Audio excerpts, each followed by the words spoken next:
Guiding principle number 9 is we value servanthood. Jesus makes it very clear that the pathway to greatness in God's kingdom is by becoming less. He talks about this regularly. He modeled it for us when he laid down his life upon the cross. One of the greatest examples of servanthood leadership being modeled is at the Last Supper, when Jesus finished the Last Supper and then he washed his disciples' feet. And there's a key in there. It says that Jesus knew who he was, where he'd come from and where he was going. Therefore, he got up from the table, wrapped himself in a towel, and got down and washed his disciples' feet. A lot of people are hesitant to serve because they think that somehow if they serve other people, it makes them less than other people.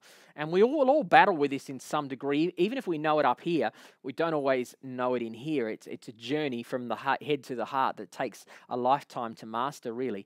But Jesus was modeling it and saying, True humility, true confidence in who you are is what allows us to serve. And so that's why Jesus can say, if you're going to be a true leader, a true influencer, you need to be a servant of other people, not rule it over other people like the world does. He says the Gentiles, that's the way the Gentiles live their life. That's the way the world is.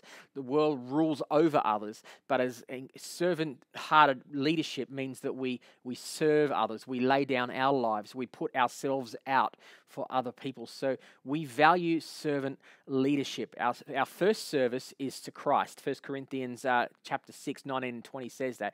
We serve Christ, but by implication, we can only serve Christ in the service of other people because we represent him. If we aren't serving others, then we're not serving him. Jesus describes this servant attitude in the parable he tells about how on the last day people will come to him and he'll say, welcome in because you fed me when I was hungry. You gave me a drink when I was thirsty. You clothed me when I was naked.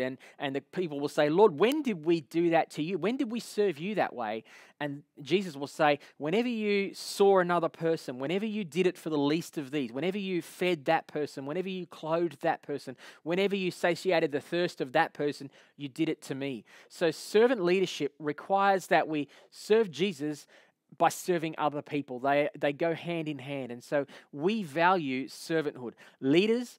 As leaders, we are servants first and foremost. We don't exist to have power. We don't exist to tell the people we lead what to do. That sort of mentality is the world's mentality. But as a leader here at C3 Church, you need to view yourself as a servant of those that you're leading. So point number 8 is we value servanthood.